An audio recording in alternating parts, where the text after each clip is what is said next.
You're listening to the voice of IWA Flip here on Interfed Radio. Welcome to the first edition of Purosu Legacy, presented by Never. With me in studios, their distinguished commissioner, Michael Long. Michael, welcome back. Hey, thanks, Flip. Thanks for having me.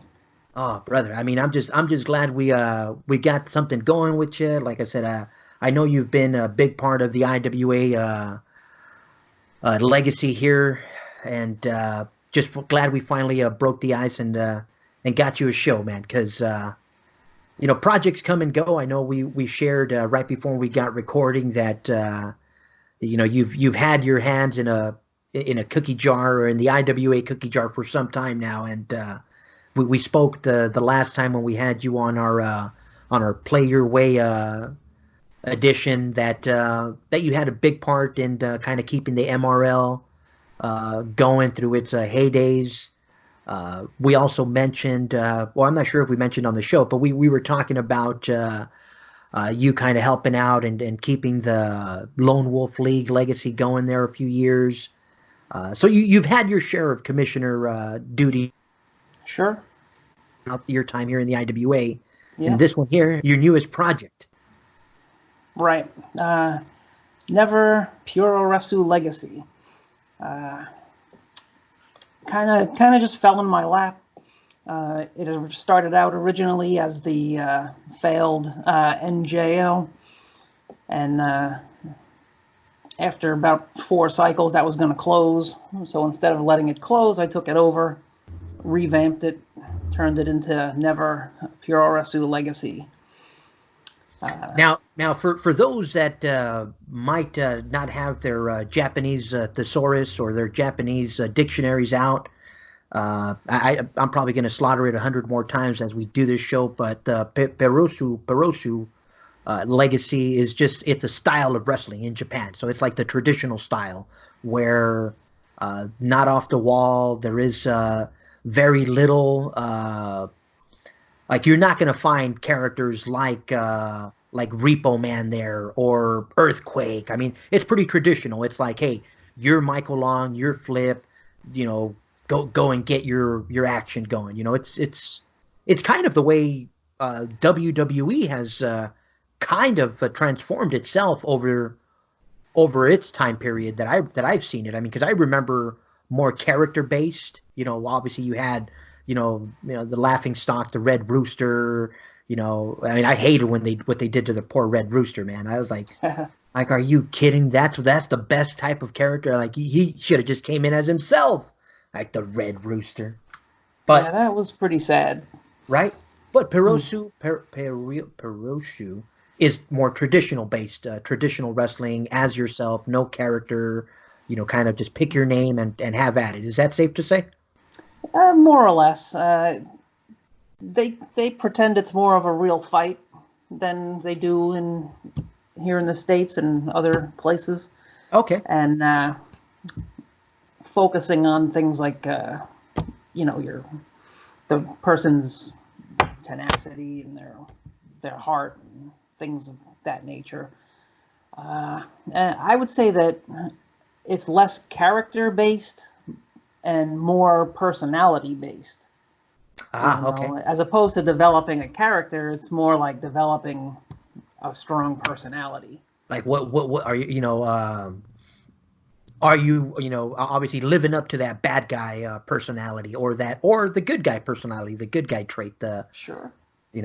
Okay. So now, why does this matter? Why does this matter in the NPL? Why does this matter to the people listening? Why does this matter? I mean, obviously, we say this numbers of times as for the people listening. The IWA is a big place to play. You're going to play the way you want to play. Why should attitude? Why should their personality matter? Well, the NPL is a character based. It is an angle based. It is a trash talk based place to play here in the Iron Federation of the IWA. So personality is going to matter moving forward. So we want to make sure that you're aware of that, and that if you are coming to play here in the NPL, that you make it a part of your play style. Sure. Yeah. having come from the old NJL, I shouldn't say old, it was only around for 5 cycles. And the 5th one was a transition cycle that I did just because it was due and I didn't have time to revamp it before that cycle. So that was the New Japan League. So this whole league was based on New Japan Pro Wrestling already. And I had helped get that started, designing the bulletin covers and coming up with graphics and things like that, and pretty much doing the commissioner's report the first couple of cycles. And then I had not planned on staying anyway, so I just did 3 cycles and then was out. But after the 4th cycle, they were talking about closing it, so I took it over.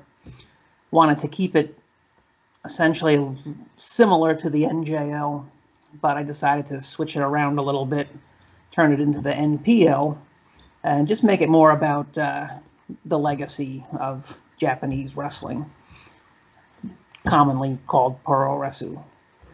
So that's what I did. I revamped it.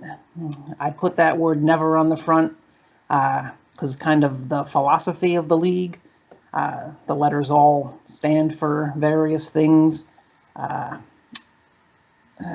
can hit those for you real quick here. Let's see. It's New Blood, Evolution, Valiantly, Eternal, and Radical. So that's kind of the philosophy we're going with here. It's mostly for new wrestlers, but you can transfer one wrestler into the league as long as his record's not too ginormous. All nice. that stuff is laid out. I mean, a lot of people always question that that philosophy of allowing people to transfer. Obviously, I think as you just mentioned, I mean, you definitely. I mean, there's so many places to play. There really are. I mean, if you're just looking for a place to come and stick your wrestlers to be in the top 5, to get report hits, that's great. Go. There's plenty of leagues for that. You know, here we want to kind of it to be more intimate, kind of take us back to the, you know, I mean, I think that's where you flourished, you know, in the NW. I mean, because that's where I kind of caught the majority of your work is in the Lone Wolf League and keeping that one going. I mean, and I think you kind of want to, or I want to see that style or that intimacy come back because, you know, when you have character development, when you're running angles, the league just, you know, everything just kind of gets tighter. You know, the intimacy just gets, you know, more apparent because the front page just means that much more. You know, and, you know, no disrespect to the, you know, at large and people with the humongous rosters, you know, going to a small league.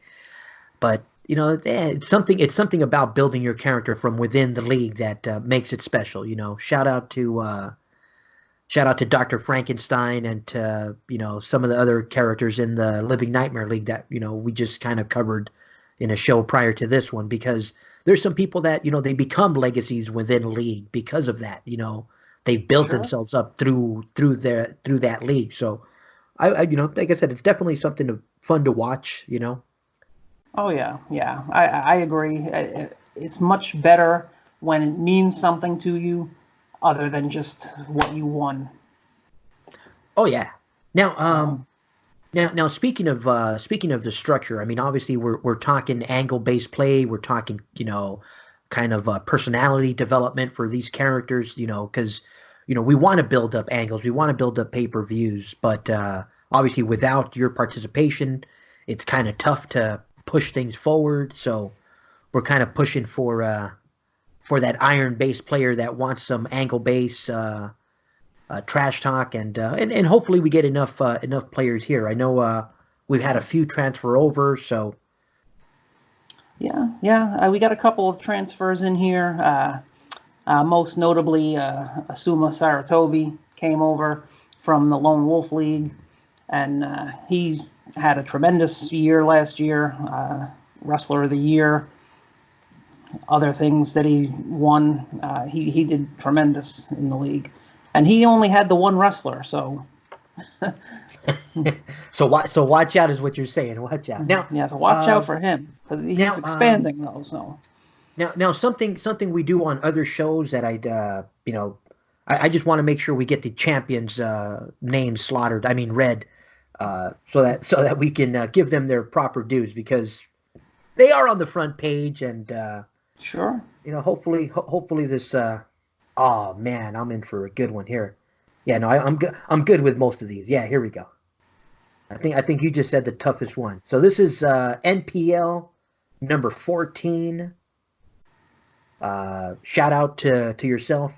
Definitely digging the Brotherhood of the Wolf, which we'll get into later on. But for now, just a shout out, little brief note right there. Here we go. We got the IWGP Legacy Champion, the Arc Villain Marcus Scroll. Yeah. We got Never Open Weight Champion, Headhunter A.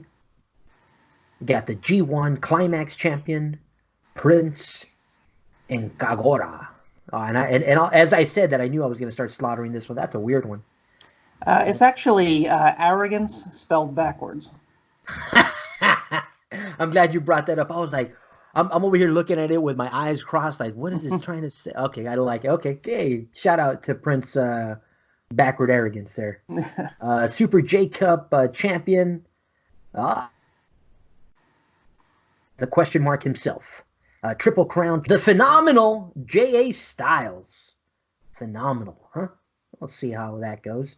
Global Honored Crown Champion, the Mexican Vampire. Our Wrestle 1 Champion from the Battle Royal, Giant Panther. Nice.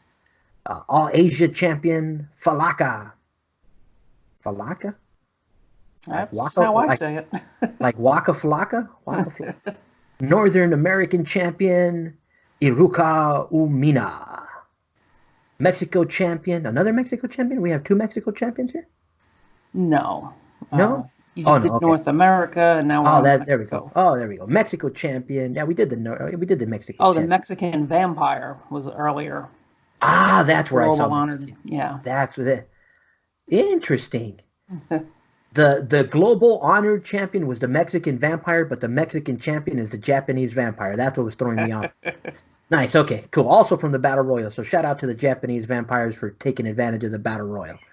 European champion, the aforementioned Asuma Saratobi. And I want to, and he's always made this very clear that anytime you say his name, you got to kind of like stretch the name. So it's Asuma Saratobi. So okay. Got to throw in that awesome at the beginning. Asuma Saratobi. UWL champion, and not to be confused with the Unmasked Wrestler champion, the UWL International champion from the Battle Royal, the Legacy, Davey Boy Kid Jr. That looks like trouble right there. Anybody with a name like Davey Boy Kid Jr. definitely going to be some trouble. My goodness. Okay, here we go. Our tag team champions are Never Open Weight tag team champions, Prince of Backward Arrogance, and Backward Vampire. There you go. I saw that one. I caught that one. Nice. The Reverse Vampire and the Arrogant Backward Prince, winners of the Never Open Weight Tag Team Championship. And here we go. The UWL International Tag Team Champions are our Samoan and our masked Mexican vampires. A shout out to those vampires for putting in some tag work. Never Open Weight 6-man champions, winners of another 5 free matches. They retained. Congratulations to phenomenal J.A. Styles, the Legacy, Davey Boy Kid, and Tokyo Kijawi Joya, whatever. Kaiju Gojira.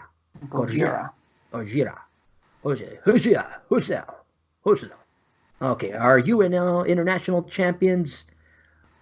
He got company now. Asuma Saratobi, Shino Abureme, and Ikura Yumira. Good job there, gentlemen, for making my life that much more difficult saying names.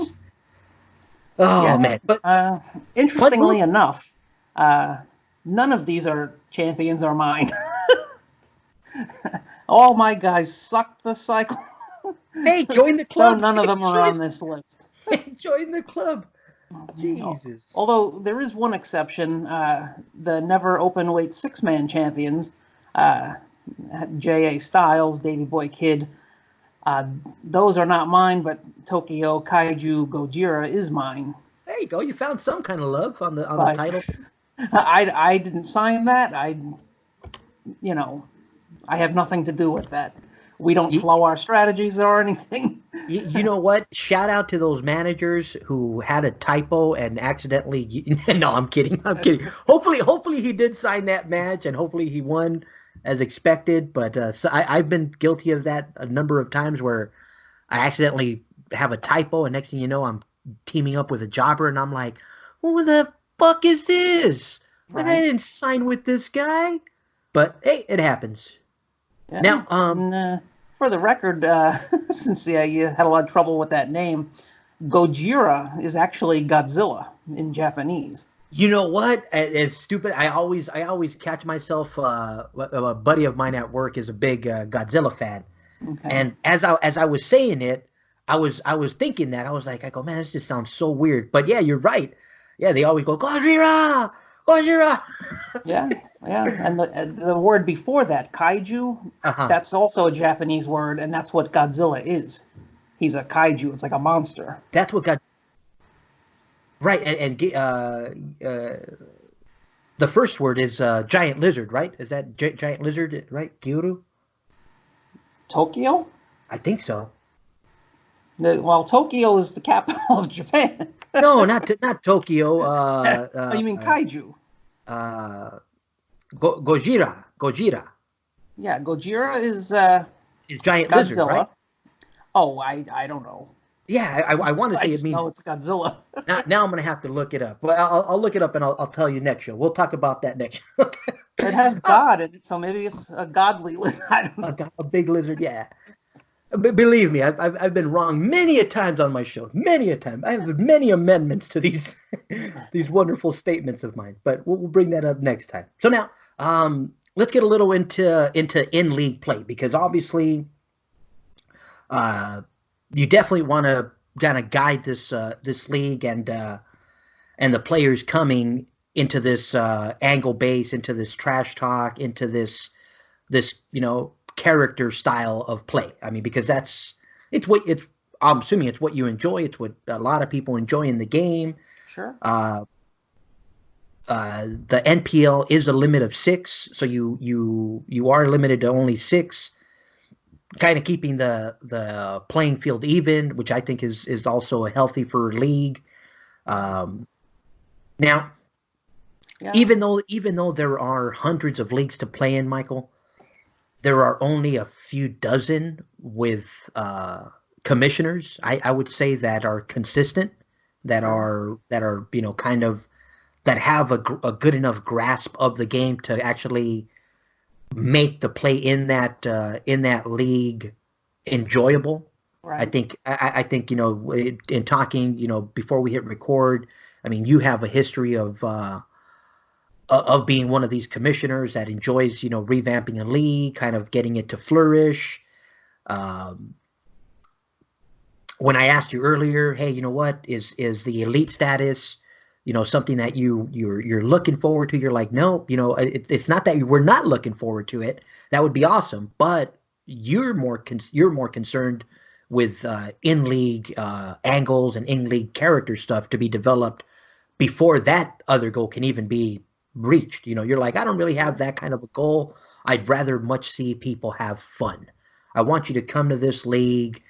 If you're in a rut, if you're in another league and you're having trouble getting your characters going, you're having trouble, maybe getting an idea for another character in another league, or you just want to, try something new. Maybe you've never done a Japanese styled character, and I think that's what, not that you have to be Japanese, because that's not a requirement, is it? No, not at all. You can really do whatever you want, play however you want. It's just, I'm not picky on that kind of thing. Right. You're not going to be like, oh no, this is the a Japanese style league. You got to definitely come in, and then next thing you know, you're going to get 100 what's the name of that one? Not Fukuda, right? Is it Fukuda? The great Fukuda? I don't know. I forget the name of that one Japanese wrestler, and I know and of course I would draw a blank right now that I'm having the show, but Right, right. like and everybody, it's like the Hulk Hogan. It's like the Hulk Hogan, thing that happens when you're trying to do a classic league. Everybody wants to be Hogan. It's like, oh, Right. it's like, no, that's not the way this works. Everybody can't be, uh, everybody can't be Hogan. Right. Right. But I mean, one of the reasons I like going with the word legacy is that you don't have to stick to what was done before. This is just sort of the legacy of that. You know what I mean? So I don't put in rules on what kind of wrestler or anything like that. We're just paying tribute to Puroresu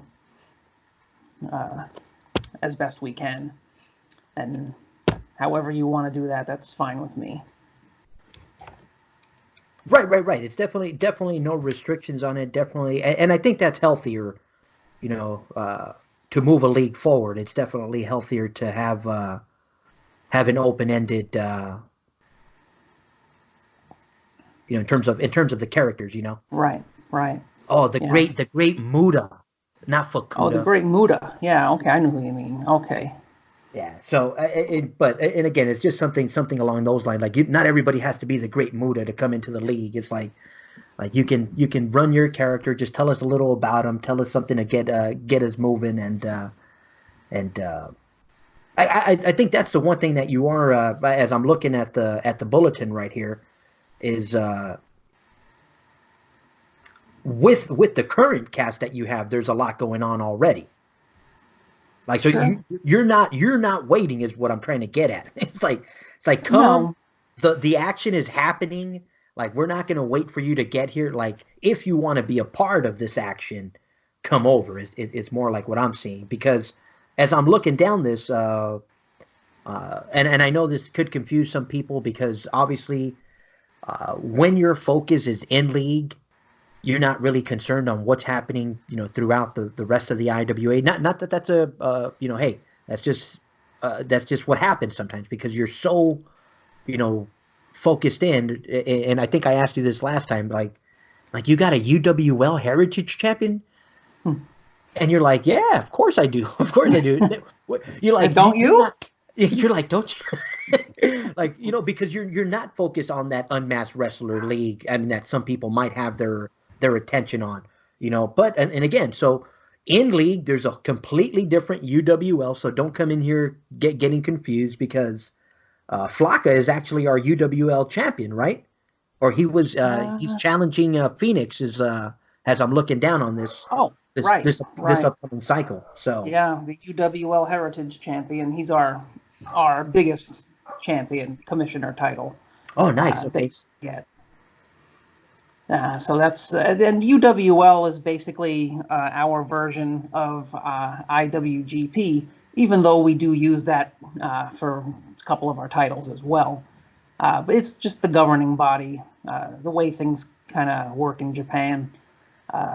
They have the governing body that all the titles are named to IWGP in New Japan. They're not called the New Japan Champion. Ah, It's nice. called the IWGP Champion, IWGP Tag Team Champion, and it's just the governing body that's like WBA in boxing, or Yeah. yeah, That's who basically pays for pays for the sponsors. right. That's the BS that they've come up with to to explain their stuff. It's like, it's the sponsors, it's the people with the money, it's the money behind it. So we got a champion in place, we got a contender. Now, in these early stages, I think this is the tough part, because you're in your early stages of taking this league. I know some people are saying, oh, it's like, oh, he's been commissioner before, he should have a grasp, and it's like, it's not the way it works. Let me bring you down to real life, and leagues come and go, action comes and goes, trends come and go. Sometimes you get a league that's gotten some attention for whatever reason, and next thing you know, you got an influx of people coming in. Some people come in, they don't like the style of the league, they go another place. From the outside looking in, sometimes you have a league that doesn't have a lot of activity that might catch the attention of a certain stable and say, hey, you know what, we're going to go and we're going to just dominate that league. So again, for whatever reasons, leagues fluctuate, but I think this is the hardest stage of a league, is when, like you said, you recently took it over, you're transitioning managers that came and went and are going to stick around. And how do you determine at this early infant stage of taking over a league who your challengers are? Is this something that you just got to make an executive decision and say, hey, this person's active, hey, this person's been sending in trash talk, or what are some of the train of thoughts that go behind these early stages of selecting a challenger for your champions? Well, I'm glad you asked that, because it's actually a very important part of the league. I don't determine the champions. Interesting. Okay. We have something in this league called the Hammer. Hammer. Right. And there's 3 people have been the Hammer in this league so far. Asuma Saratobi, of course. He was the 3rd one to become the Hammer, and he's been the Hammer for like 5 cycles. No one can seem to take it away from him. And basically what the Hammer does is he tells me all of the commissioner matches, which at this point is only 5 because, it's not a lot of cards, so I only get 5 free commissioner matches. So he makes up those matches based on the rankings, and for the 2 champions that are commish champions, he picks the contenders. Oh, interesting. And okay. There's, other than having to be an actual, active wrestler, he can pick anybody he wants except himself. Okay, nice. Okay, that's a little different. Yeah. Cuts down on my work. Right. Farm it out to someone else. And here's the other part of being the Hammer. He is compensated for this. He gets those free matches. Well, yeah. Not that he can be in them, but he gets to create them. But he also gets the $50,000 commissioner's iCash. When I do my match sheet, I do the match deal, but for my bottom 20, I give that to the Hammer. Ah, okay. And he also gets bonus points in our ranking system. So to me, I think he's being fairly well compensated for coming up with the matches. I think so far he's probably gotten about 100 free matches just by giving him my bottom 20. And he's gotten, $50,000 for 5 cycles. That's like $250,000. Yeah, that's. This is. That was a big pull. Shout out to Saratobi's manager, Eric, who's a longtime friend. Like I said, he's definitely probably a top 10 prospect in terms of IWA trash talkers and players. Because he comes with a literal hammer. He can put it down in the trash talk. He could put it down on the front page. In terms of a well-rounded player. And I'm not just saying that because Eric's an old friend. But I've seen enough players in the game to put him in that top 10 easily, maybe even the top 5 if when he's on fire. But Eric is very good, very good at what he does. He was great when he was in Lone Wolf.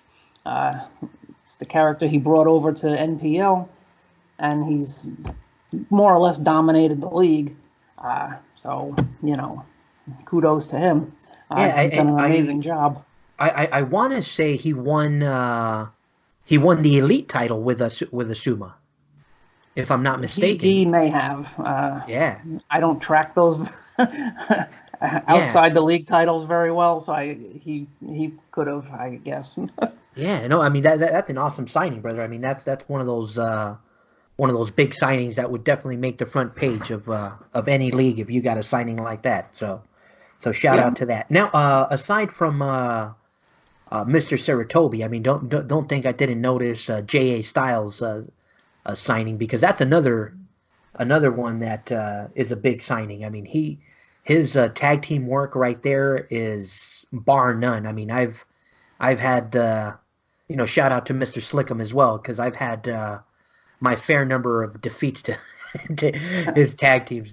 There's been cycles where I'm feeling good. I'm like, you know what? I'm feeling pretty good about it. Let me go after him. He's right there. He has the titles, and waka waka waka, just like Fuzzy Bear, baby, get nothing. But yeah, he's good as well. He's been around a long time. He knows what he's doing. I tag with him in another league, so he's really good. Now, so that was I like the hammer. The hammer is definitely something from left field, something different, Yeah.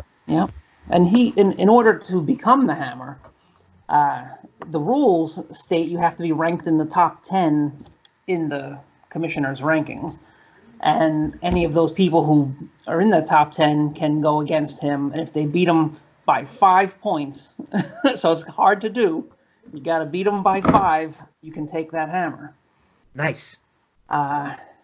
If it keeps going the way it's going, we may have to change that rule a little bit. But it's not just that no one's beating him by 5. Saratobi, very few people are beating him at all. Right. Oh yeah, that's a tough cookie. Like, I mean, he could be hammer of the year. He could be hammer of the year. Okay, but before we skip over it, while it's still fresh in the heads and fresh in the ears of the managers, you mentioned the NPL standings, or the NPL top 10. Sure. Talk to us a little more about the top 10. How our point system? How do we have a point system? Is this just? Yeah. There's a point system. It's a rather basic point system. Nothing too out of left field. It's got its little quirks.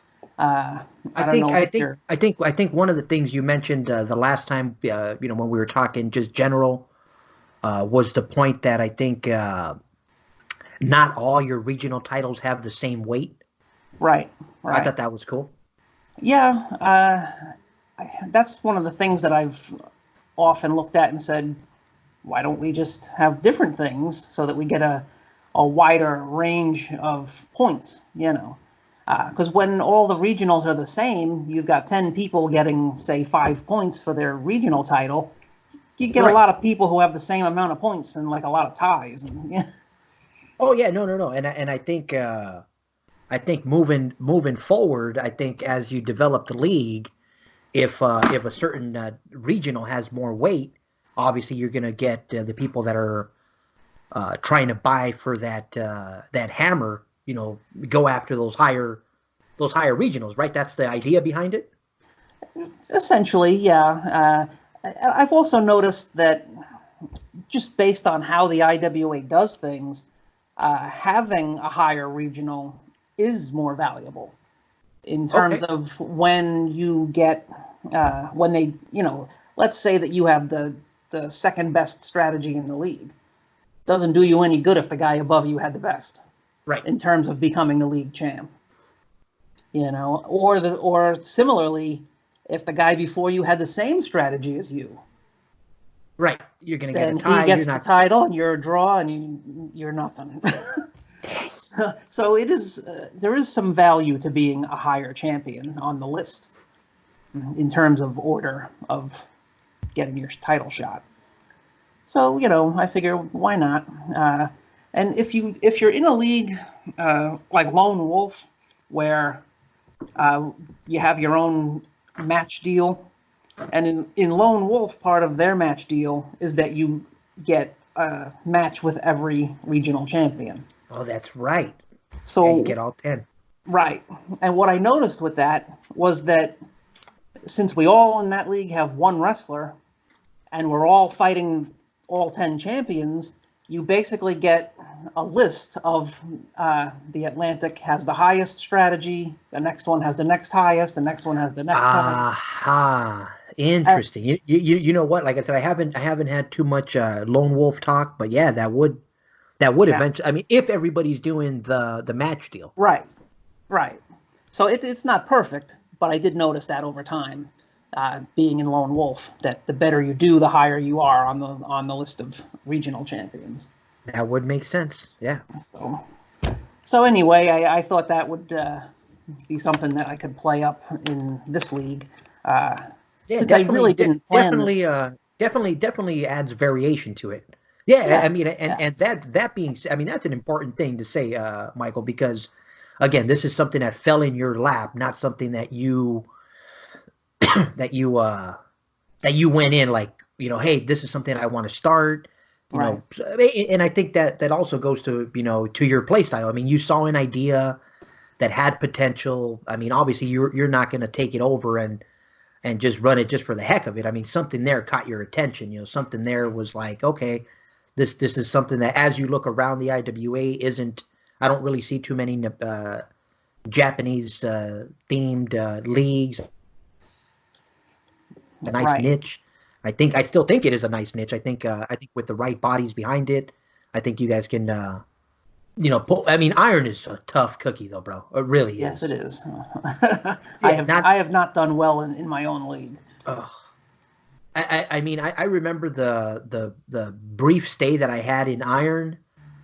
I mean, especially coming from a player with my lack of IWA hold charts and drops, like. I was doing decent because I realized that everybody's on the same page. Like nobody has that preview. Nobody kind of has an idea. You haven't figured out, you know, whether a bottom 5 is dropping. Like everybody's still in the same clueless, like, you know. But then the reality kicked in. Sure. Then I realized that experienced players aren't only basing their thing off of the IWA drops. Right. They have charts, and they have mega charts, and they have charts for their mega charts, and their mega charts have mega charts. And I'm like, wow, you guys are awesome. I'm out of that game. Like, there's no way I'm report hitting. Let me trash talk. And for a while, I was doing it. I loved the GNL. Shout out to the Generation Next League. I know they had a good thing going.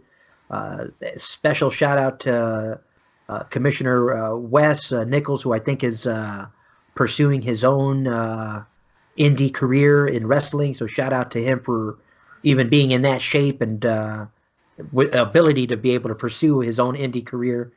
Shout out to their co-commissioner, James. I mean, so I know there are individuals that enjoy trash talking that are willing to be in the Iron. So, you know, hopefully the right crew navigates. I mean, you already got 2 big bodies that I know of here, aside from yourself, obviously, which is, you know, number 1, because without a commissioner, without a dungeon master to run things, like this angle-based play really doesn't really work. Yeah, it doesn't work at all. Yeah, so I'm glad they have somebody leading them, and hopefully we can launch things into a new thing. So aside from the league champions and the regional champions getting points, the tag and 6-man also get their little fair share of points. Now, are they splitting the points, or does each tag team member get 10? That's down there. That's strictly for tag teams. So the team is getting 10 points. Oh, gotcha. So this like 2 different sets of rankings. Aha. Okay, I'm glad we made that clear. So you're not getting, like, if you're like right now, your Tokyo guy only got 6-man credit. He doesn't get any individual credit for that 6-man win. He does a little bit. He gets, if you look at the individual rankings above that. It says any tag team or 6-man gets 1 point. Aha, there it is. I see it. So you throw in that 1 point for those people who got a tag team title or whatever. For their individual. Oh, nice. Okay. Towards so their individual. Just a token kind of thing to say, yeah, you did get something. You know. Nice. And besides that, it also helps to vary the points. So they doing big things there, Tokyo. Doing big things. Got a whopping one big point right there, buddy. Yeah, well. Big money. So then for the teams, I mean, there's only 4 tag team titles on the cover, so that's kind of limited. But I do give more points for strictly tag team matches and less points for a tag team that is teaming up with a third person and winning 6-man titles. Nice. Yeah, no. I mean, it's definitely nice to get that variation in there. Yeah. I thought it would be a good way to go. So yeah, it's fun. I do this for in a 3-cycle system, so the ratings are always the last 3 cycles. Oh, gotcha. Okay, so they reset. They've just reset. Essentially, yeah, each cycle. So that way, you know, if you have 5 good cycles in a row, you know, you're not going to be dominating the league and no one else can get in. you gotcha. know, because it's always changing, which it should, because it's about who's hot right now. You know, I don't want to know that you were having a good year when, you know, this guy just signed up last cycle and kicked your ass. Okay, so every 3 cycles it resets, just kind of who's hot this season. I mean, 3. it kind of works out like a seasonal, like who's hot in the winter, who's hot in the summer, who's hot in the fall, who's hot in the. So that works out. I like it. Yeah, and you know, so each cycle we just drop off the last one and put on the new one. So it just.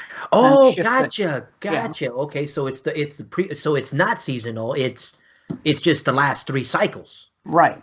Okay. So the first of the 3 drops off, and the 4th one is added on. So that. Okay. If you follow my meaning there. Yeah. So, That's why I definitely enjoy doing these shows, because it just helps me get a better understanding of everything. Yeah, see, because I was reading 3 cycles. I thought it was like 3 cycles, and then you're going to post a new one, and 3 cycles, and the next 3 cycles. But no. If it's just the last one gets okay. Yeah, it's just the last 3. So drop the first one, put on the new one, and you've got new rankings. And so that way, I mean, if you come in, you only need to be here 2 or 3 cycles, and you can be high up in the rankings. You don't have to have been here all year, you know. So that's kind of how I do the rankings, and you know, and I'm also big on when you're creating a league, on how you name the titles. And like you said earlier, my regionals have different weights to them. And if you look at the names of the regionals, the first 5, which give you the most points, those are all the names of actual important titles in Japan. Okay. From various leagues. From different associations, but they're top leagues. I mean, they're top titles in the league. Just the top titles over there in various leagues. And then the next 4 that give you 8 points are obviously kind of regional, Asia, North America, Mexico, those kind of things. And then that last one is just UWL International, gives you the least points. It's just kind of a title anybody can go for, and it's not as prestigious, but it's something to have.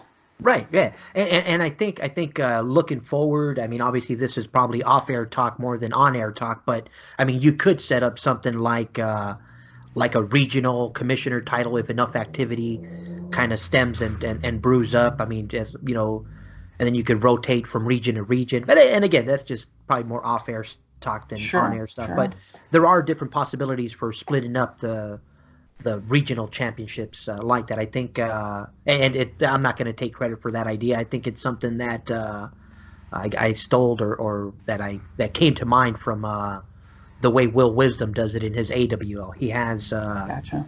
I think, American, Mexican, and Canadian titles. And if you win all 3 of them, you get a shot at his tri-regional belt, which is one of his commissioner belts. So I mean, there's a lot that you can do. Like I said, it's definitely laying the building blocks for something in the future, I think. Yeah, if you take a look at the title page titles, the league champion is called the IWGP Legacy Champion. But the league tag team champions are not named that way. They're the never openweight tag team champions, which actually correlates with the TV champion, which is the never openweight champion. Nice. And of course, the other tag team is the UWL International, so that factors in more with the UWL International champion. So it's very right. But then I saw that your commissioner titles are IGWP, right? One of them is. I do have the tag team IWGP. I initially wasn't going to do a tag team commish title. That's kind of not where I was thinking when I started this. But then, it plays too big of a role in the league to not have a tag team champion. So I said, well, I don't have IWGP on the title page for tag team, so I'll just make that, the thing. And then for the singles title, I was going with the UWL Heritage title. So, it definitely worked out. Yeah. So the Heritage title is still on a higher level than the IWGP titles. Now, was it always a reason? And I know you've mentioned or that you're just not a fan of women's wrestling, and that you just didn't like the idea of women. No, I'm kidding. Michael's like, what?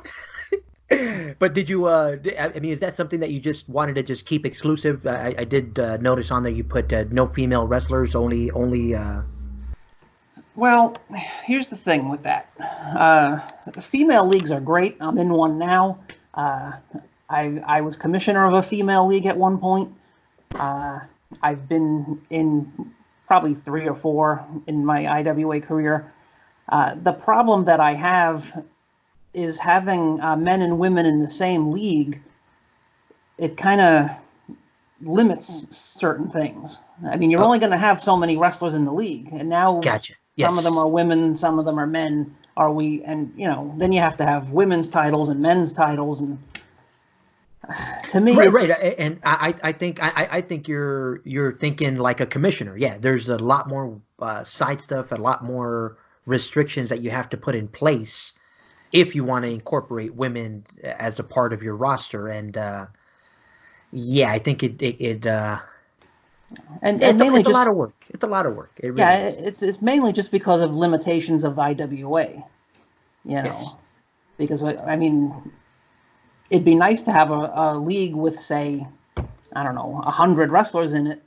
But if you have 100 wrestlers and 50 of them are female, now you've got almost 2 leagues. And oh yeah, no, and not only that, I mean, let's just say it like it is. I mean, if you there's a certain, and again, I'm not hating on anybody's play style, but if you do open up your roster to big roster players, you lose that intimacy that we mentioned earlier. Definitely. So that having that intimacy, you're gonna. I mean, it kind of like in the same way that I saw the Lone Wolf League, the same way I saw the UNL with only 2 or the GNL with only 3. It comes with a certain intimacy of your character. Your characters really get developed. You have to focus on that character's, story and his backstory and his interaction with not only one fighter, but now you have building blocks that go and stem. And I think that's, what intrigues me in terms of my IWA play is just that character development and how is he interacting, going from league to league. Because believe it or not, I've talked to a couple managers already that also play this way, is even though his history may not mean nothing in your particular league, my character's history doesn't disappear when he comes to your league. Like Right. he's just, I mean, that's the way I think of my characters. It's like, if I bring in the Duck to the NPL, even though the Duck hasn't made history in the NPL, his history already, comes from other places. So he may have had an interaction already with J.A. Styles in another league.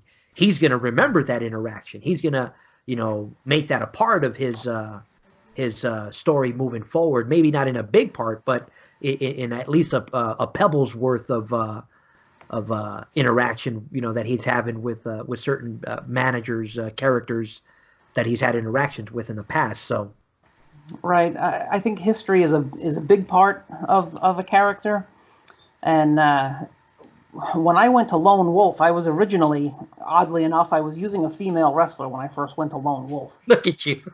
But and this was because I had seen in the report a female name. So I was like, oh, they have both in Lone Wolf. Okay, great. I'm going to go there and I'll do something.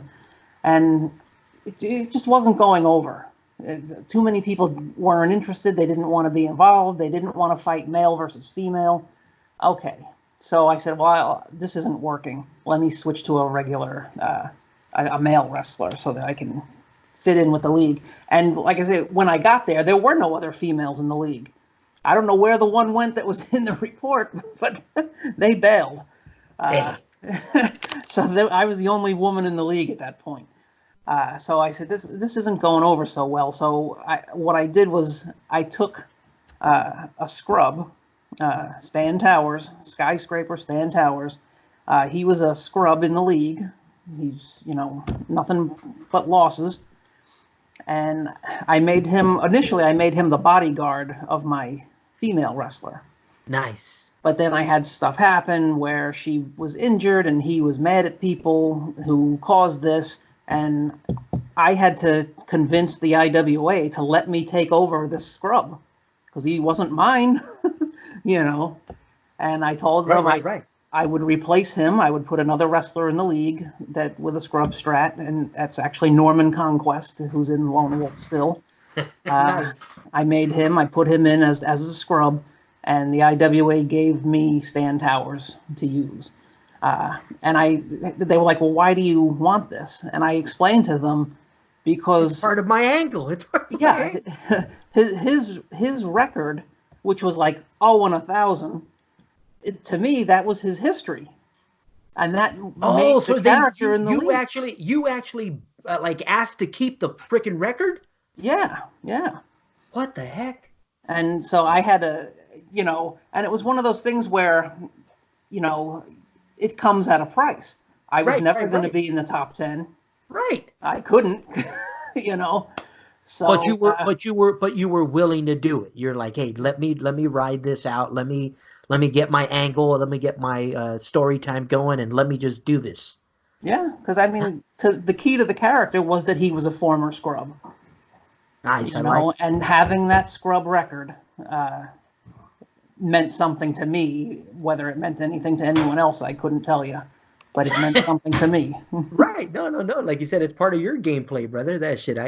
If anybody hated you doing that, they really had nothing else to complain about, bro. Because I see no problem with doing that. I think it's more of a challenge. I think it's more of a, like I said, it just plays well, especially in an angle-based, for angle-based players. I would say I bet they got a kick out of it. If they didn't, then definitely not on the same angle. On the same angle. Just a quick note on that also.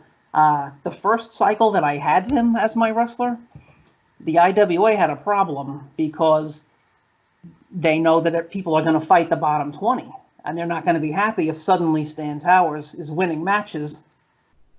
Oh.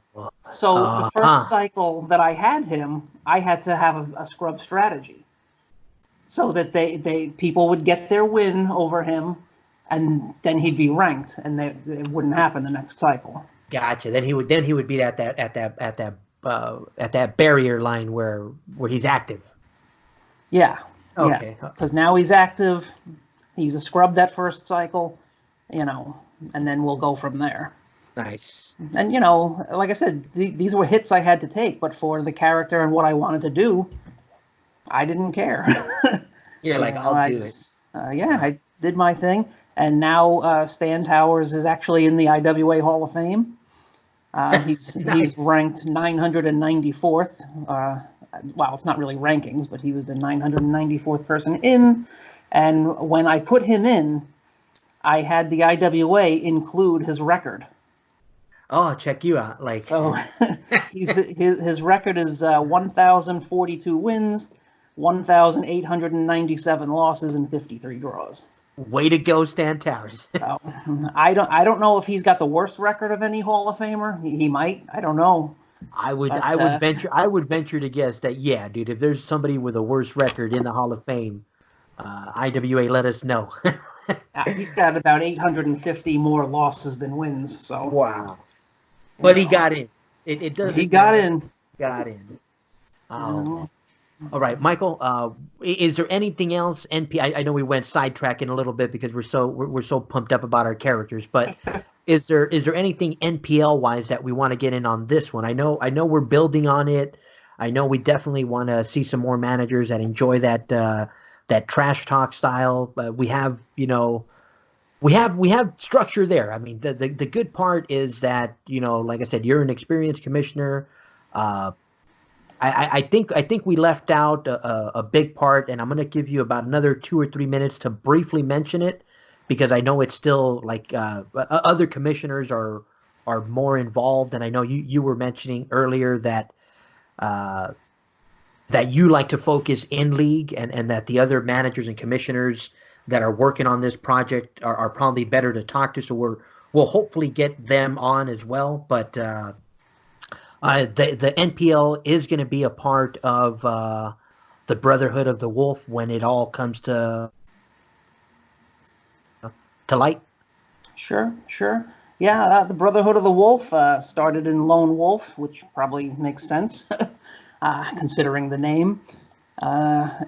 Several leagues are part of this group, and they kind of run events together, and you can, transfer in and out of these leagues just to kind of get if you're kind of tired of what's going on in your league right now, you can go to another league that's in the Brotherhood and, have some stuff there too. Nice. Let me see. Yeah, shout out to the Iron Glove. I know the Iron Glove is no, was it the Iron Glove or the GAL? Well, GAL is part of it. I'm in the GAL, and Wade Reinhardt is the commissioner, and he's got that league in there. IGL is also in there. I'm pretty sure. And I think the FAL was another one I heard rumored around there.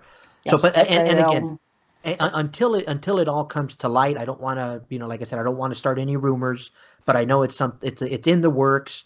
I know they have their like I said, I know they have their bolts and screws that they have to tighten up right now to finally get it going. But keep an eye on the Brotherhood of the Wolf. Keep an eye on the Lone Wolf League and the other mentioned leagues for more information. So yeah, Black Ops is also in that, and as well as No Man's League. There you go. So those are just the other leagues.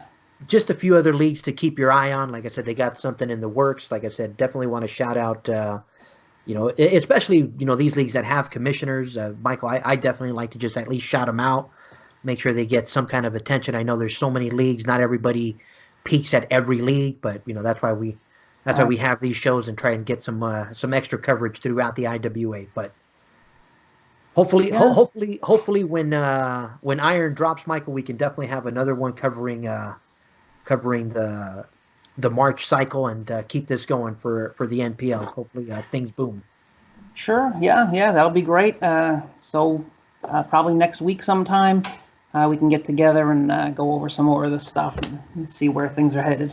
Yeah, for sure, man. Again, guys, you've been listening to the review of NPL number 14. And again, I'm going to slaughter this name one more time. It's Puro Resu Legacy, presented by Never, and we'll get a little more as to those initials. I know we mentioned the word, but we'll get a little deeper into how they're going to play into the league and the style. But we'll save that for next show. You guys have been listening to Michael Long and myself, IWA Flip. We'll see you guys next time.